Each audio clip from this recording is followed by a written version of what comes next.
Hey guys, I haven't done a live action video in quite a while, so I'm getting back into it. But I just got some news, which I didn't get exclusive news. I just found this out, but it just came out, so I want to talk about it. Let me bring it up.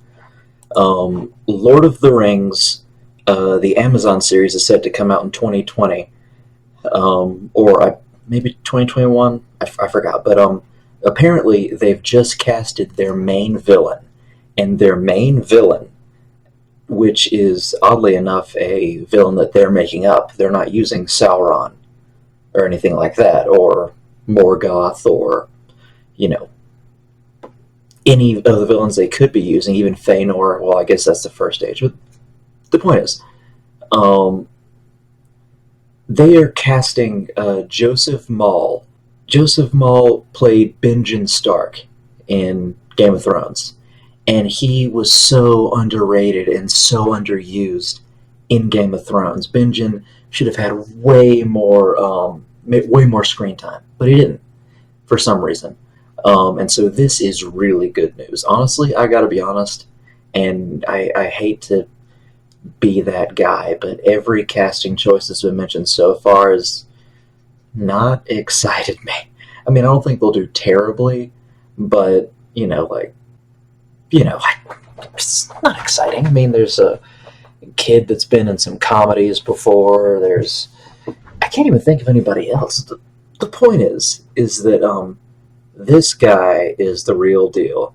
He will do well with the tone, and you've already seen him be able to act well. And honestly, I think he'd make a good villain.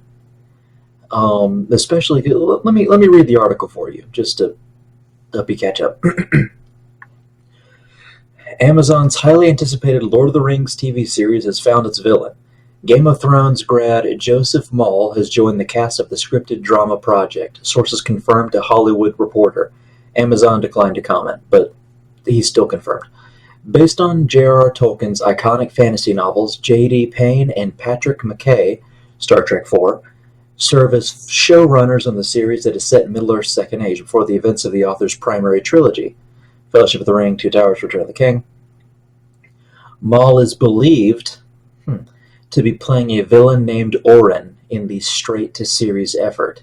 He joins a cast that also includes Will Poulter, which is the kid I mentioned earlier, and Australian actress Markella Kavanagh, and I don't recall what she's been in. J.A. Boyana, Jurassic World: Fallen Kingdom, is set to direct the first two episodes and will executive produce along with his producer partner Belen Atienza.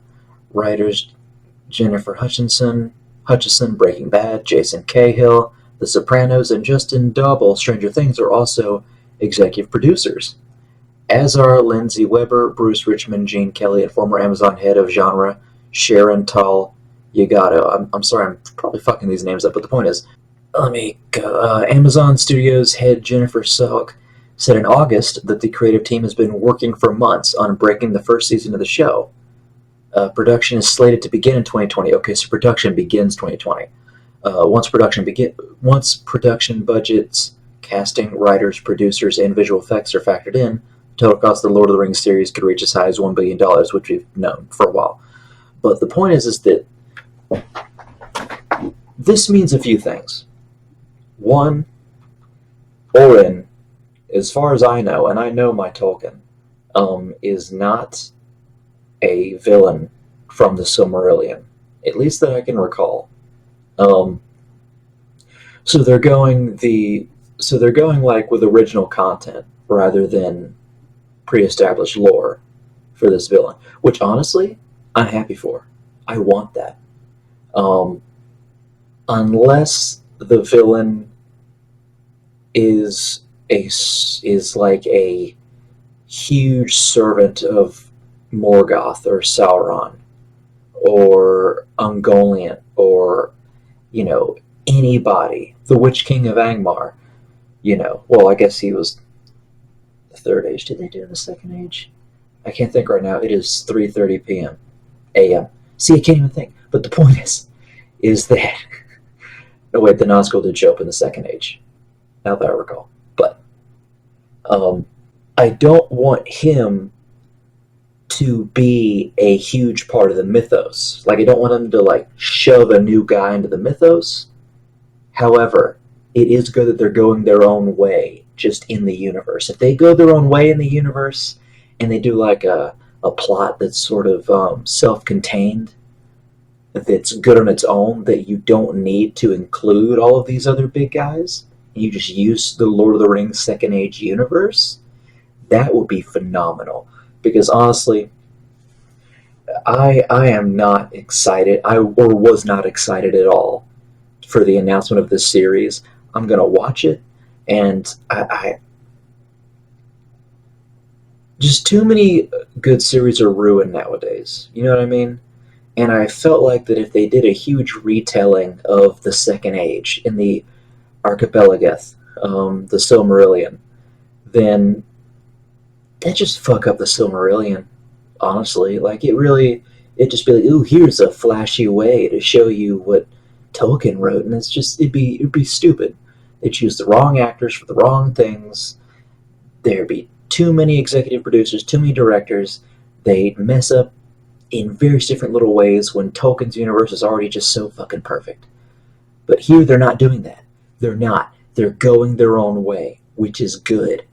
Now, if they reference things that are occurring, or if they, maybe show it in the background a little bit and tease it, or, have Sauron contact Orin, this new villain, every once in a while, and just, be like, you need to deceive the Gondorians and stuff like that, or the Numenorians, then that will be that's fucking good. It's just this is the first good news I've heard of almost anything in the Lord of the Rings series. Gotta be honest, the first news that I'm just like, oh fucking yes, because this is a good actor. They're going their own way with the villain, and this one good actor helps me enjoy the other actors more, because now I know that these other actors are probably not going to portray already established characters. Because, like, what's his name? Let me find it real quick. Yeah, Will Poulter. He would not make a good anybody. Al Farazan, any of the Valar. He just wouldn't be good as any of them in just or at least a good casting choice. I'm not saying anything about his acting. Um, I mean, from what I know of him, he's mostly been in comedies, maybe a few dramas, but he's not an acclaimed actor that I know of. But this is good. He can play. I think he'd be good as a standalone hero or sidekick, rather than make him Isildur or something along those lines. That's good. And I don't know who Markella Kavanagh is, but I think I have seen her before, but I can't recall what she looks like in my head. But the point is that this is all good news. It's not going to hurt Lord of the Rings. It's not going to hurt the Silmarillion. They're going to make a self-contained story, likely they will, with a great actor as a unique villain, and this opens up so many doors for so many other areas of the show. So, good news. Loving it. I'll tell you more if I find out more, but this right here, excellent. Alright, guys. Thanks.